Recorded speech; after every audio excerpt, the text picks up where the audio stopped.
Welcome guys GK MCQs M K channel में आपका बहुत बहुत स्वागत है। आज हम डिस्कस करने वाले दांतों का शोधन और उनका निष्कर्षण। ठीक है, यहाँ से भी आपके क्वेश्चन बनते हैं। अगर आपने चैनल को सब्सक्राइब नहीं किया तो सब्सक्राइब करके बेल आइकन पर प्रेस कर लीजिए ताकि आपको रोजाना मल्टीपल चॉइस क्वेश्चन प्राप्त होते रहिए। ठीक है, तो पहला क्वेश्चन है, लवण जल क्लोरीन के विद्युत अपघटन द्वारा निष्कर्षण में ये रिक्त स्थान दिया हुआ है, यहाँ पर क्या आएगा?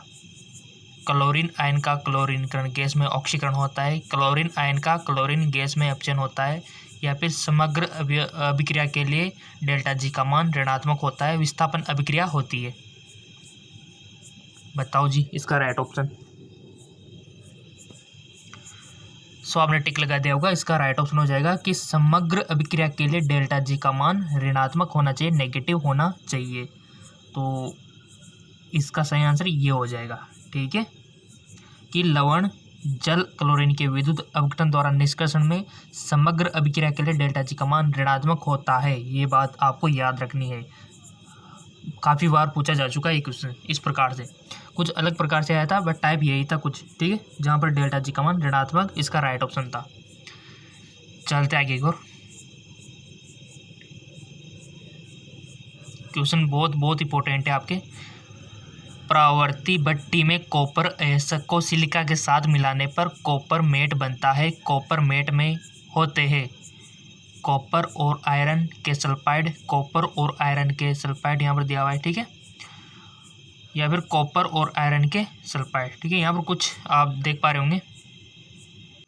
सो यहाँ पर आप देख पा रहे होंगे कि सभी ऑप्शन एक जैसे है। ठीक है, सभी में कॉपर और आयरन के सल्फाइड आ रहे हैं चारों ऑप्शन में।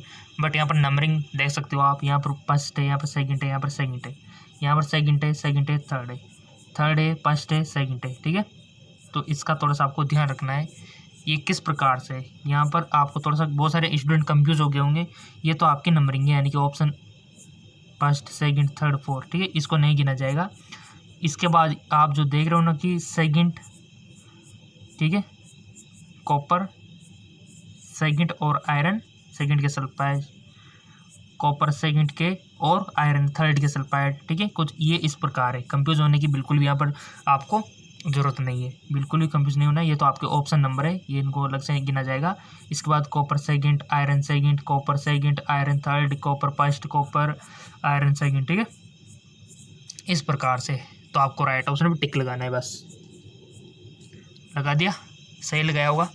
इसका राइट ऑप्शन हो जाएगा आपका ऑप्शन थर्ड, यानी कि कॉपर फर्स्ट और आयरन सेकंड के सल्फाइड। ऐसे क्वेश्चन आते हैं। और गाइज अगर आपको इंग्लिश मीडियम में चाहिए, बहुत सारे स्टूडेंट पूछे सर इंग्लिश मीडियम में चाहिए, और हिंदी मीडियम वालों के लिए भी एक हमारा चैनल है जेके लोन जॉब,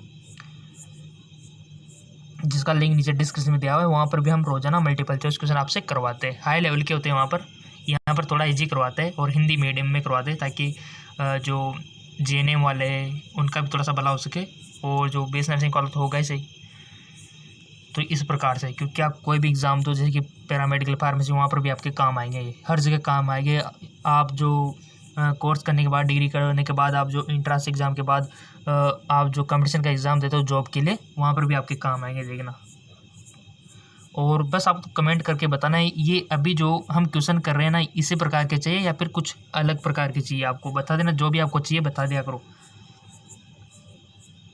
जिसी प्रकार से आपको अच्छा लगे। देखो आपके समझ में आना चाहिए,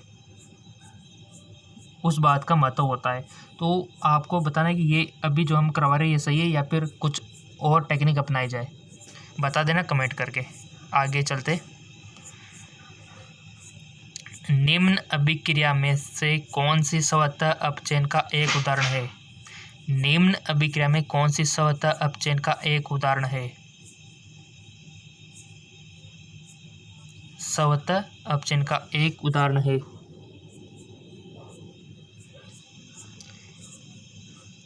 समझ लिया क्वेश्चन? चार ऑप्शन रीड कर लो, उसके बाद आपको आंसर देना है।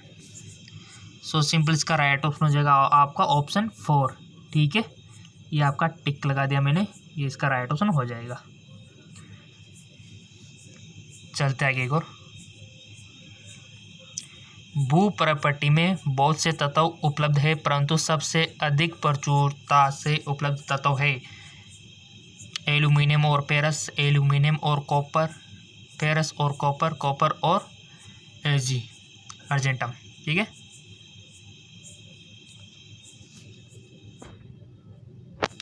टिक लगा दो, लगा दिया। सो इसका राइट ऑप्शन हो जाएगा आपका फर्स्ट वाला, एल्यूमिनियम और फेरस। चलते आगे और क्वेश्चन सारे इंपॉर्टेंट है।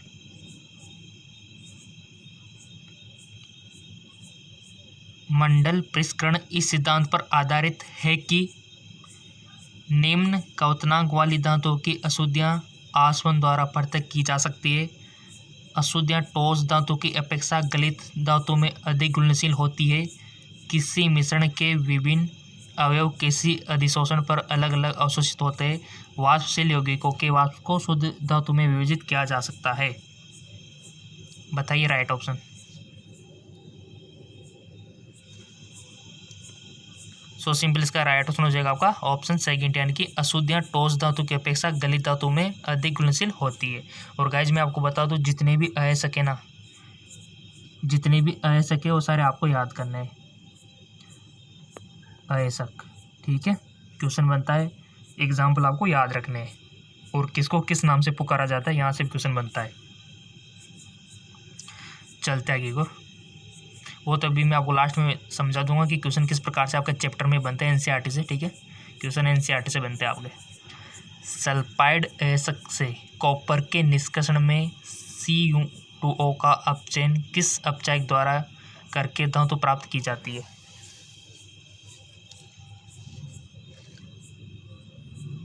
FeSCO, copper sulphide, SO2, 4 option दिए हुए हैं। सो आपका राइट ऑप्शन हो जाएगा थर्ड वाला। ठीक है, चलते आगे की ओर।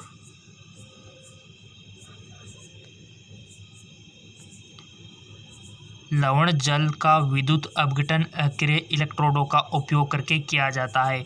एनोड पर होने वाली अभिक्रिया है। एनोड कैथोड सब जानते हैं, तो आपको तो एनोड वाली अभिक्रिया बताना है, कौन सी होती है। इजली फर्स्ट वाला को देख लो, सेकंड को देख लो, थर्ड को देख लो और फोर्थ को देख लो। इसके बाद इजीली आप आंसर दे सकते हो। लवण जल का विद्युत अपघटन अक्रिय इलेक्ट्रोड का उपयोग करके किया जाता है। एनोड पर होने वाली अभिक्रिया है। सो सिंपल इसका राइट ऑप्शन हो जाएगा फर्स्ट वाला। नेक्स्ट,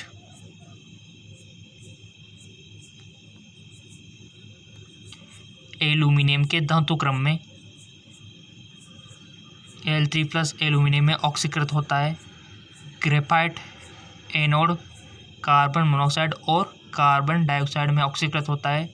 एनोड पर ऑक्सीजन की ऑक्सीकरण अवस्था परिवर्तित हो जाती है। प्रक्रिया की समग्र अभिक्रिया में ऑक्सीजन की ऑक्सीकरण अवस्था परिवर्तित होती है। सो सिंपल इसका राइट ऑप्शन हो जाएगा ग्रेफाइट एनोड कार्बन मोनोऑक्साइड और कार्बन डाइऑक्साइड में ऑक्सीकृत होता है। ठीक है, नेक्स्ट क्वेश्चन।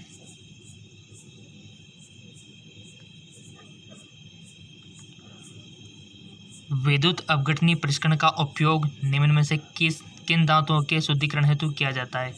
कॉपर और zinc, germanium silicon, titanium, germanium, Hg, पारा, सब कुछ यहाँ पर दिया हुआ है, तो आप देख सकते हो कौन सा ऑप्शन सही होगा।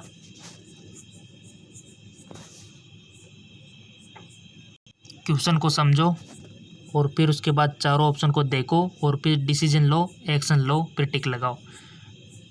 बहुत सारे स्टूडेंट क्या करते, एक्साइटेड होके सीधा क्वेश्चन पढ़ते, उसके बाद जो भी उनको कभी हाँ कि कभी कभी पढ़ा था उस पर टिक मार देते।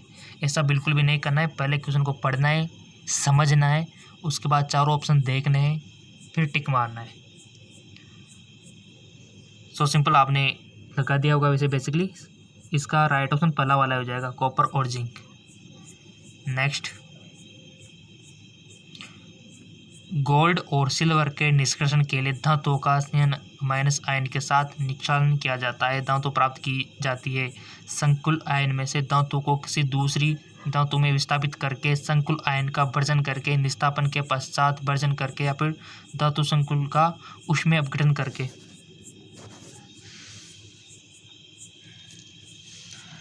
सो सिंपल इसका राइट ऑप्शन हो जाएगा फर्स्ट वाला, संकुल आयन में से धातु को किसी दूसरी धातु से विस्थापित करके, राइट। और आपने किस पे टिक लगाया था ये तो आपको ही पता है ईमानदारी से।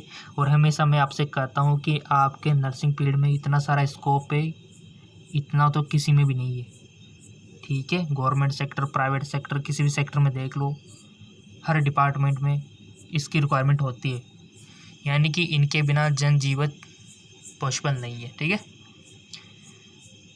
तो मेडिकल डिपार्टमेंट इसको बढ़ता जा रहा है, तो आपको ज़रूर इसमें नंबर लाना चाहिए। सो गाइज फाइनली आपके लिए सबसे जो इम्पोर्टेंट है वो है ये टेबल, ठीक है। जिसने ये टेबल याद कर लिए समझो उनके 2 नंबर पक्के हैं, ठीक है।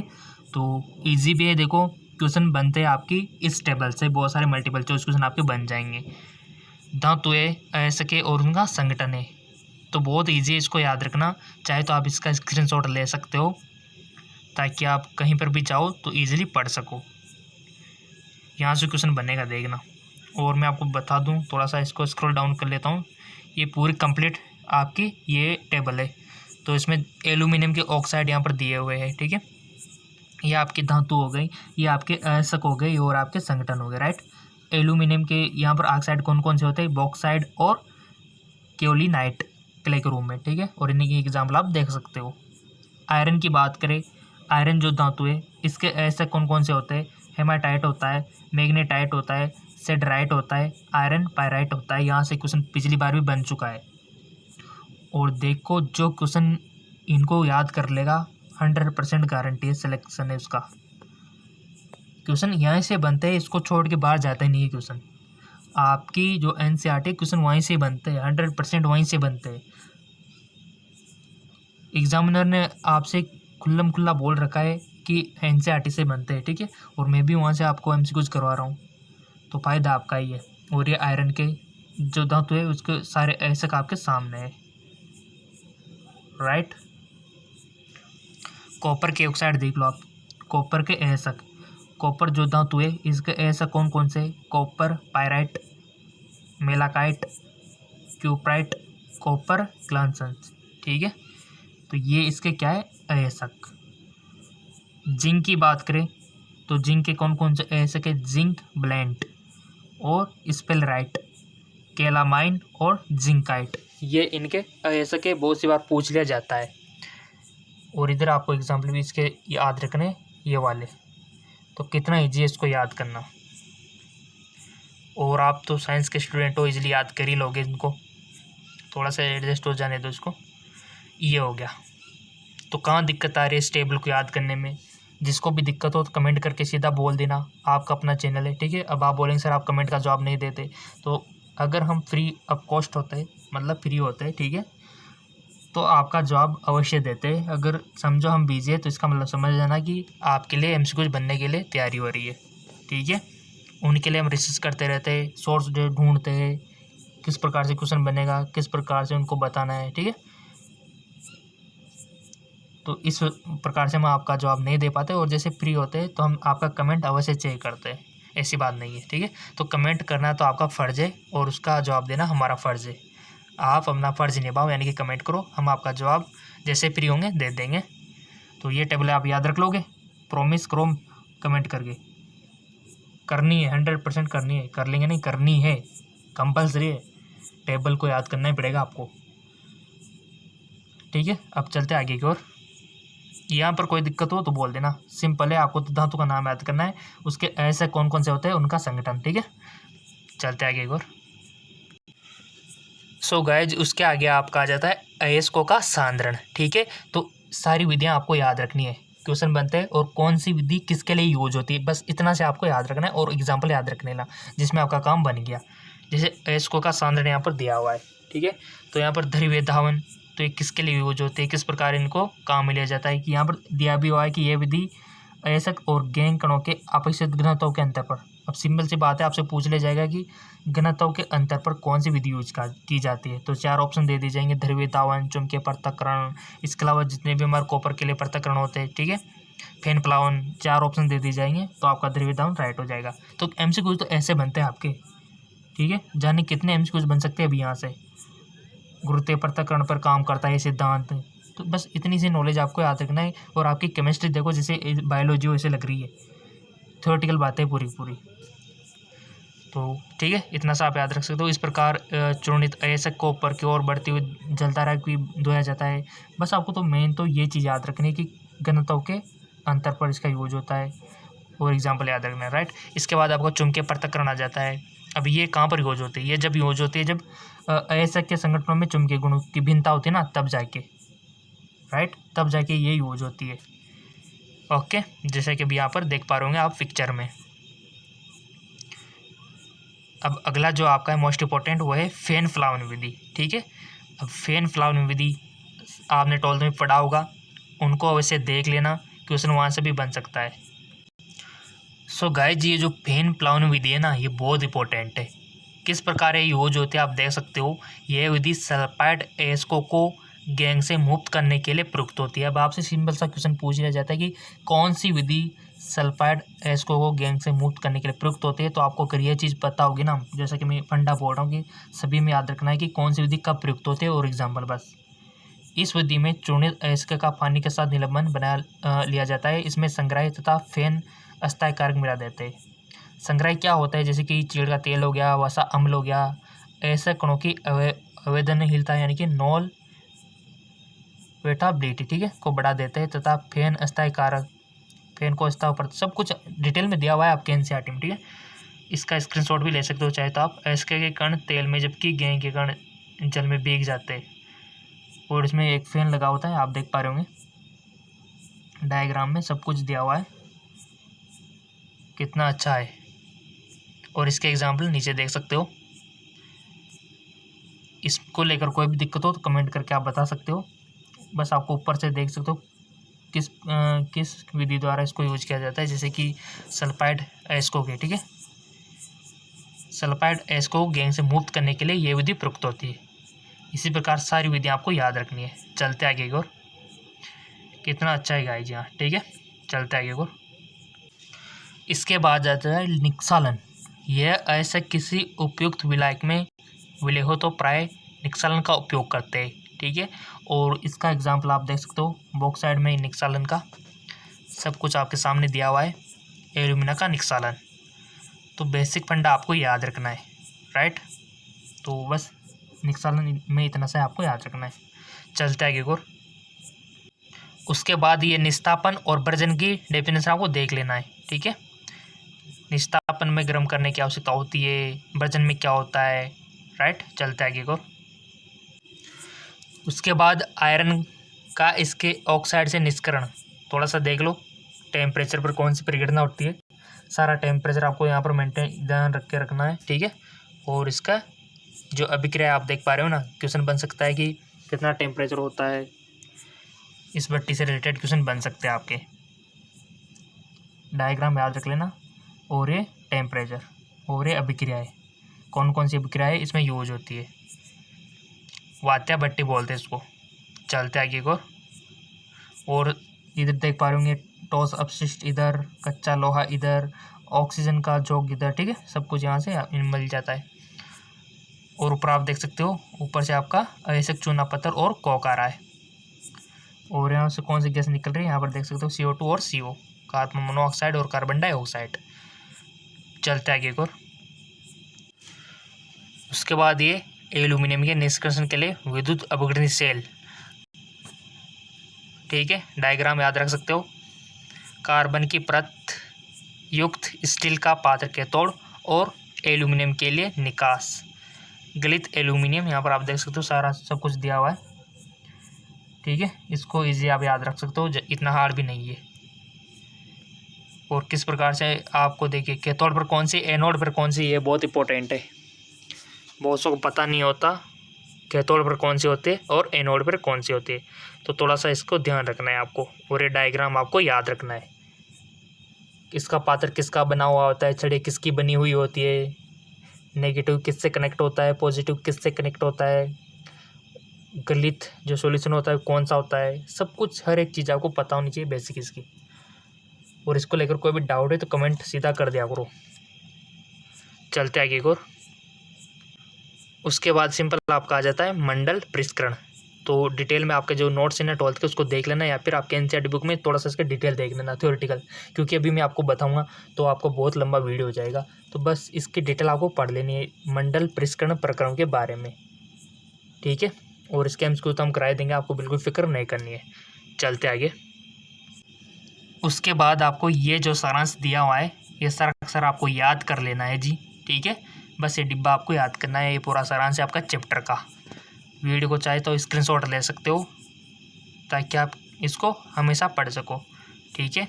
और इसी प्रकार के अगर आपको क्वेश्चन चाहिए तो कमेंट करके बता देना, और कुछ अलग प्रकार के चाहिए जो भी आपका मन है, जो आपका दिल कहता है बता देना, ठीक है। और जो पिछले क्वेश्चन है उनको देखा करो गाइज, हम पिछले जो कर चुके हैं उन वीडियो को दोबारा से देखा करो ताकि रिपीट हो जाए ना तो अच्छा रहता है। हाँ, हर एक वीडियो रोजाना का नियम बना लो कि ये रोजाना मैं तो डालता हूँ, ठीक है। रोजाना आपको एमसीक्यूज मिल रहे हैं, बट इसके अलावा जो पुराने वीडियो हैं उनको भी देख लिया करो।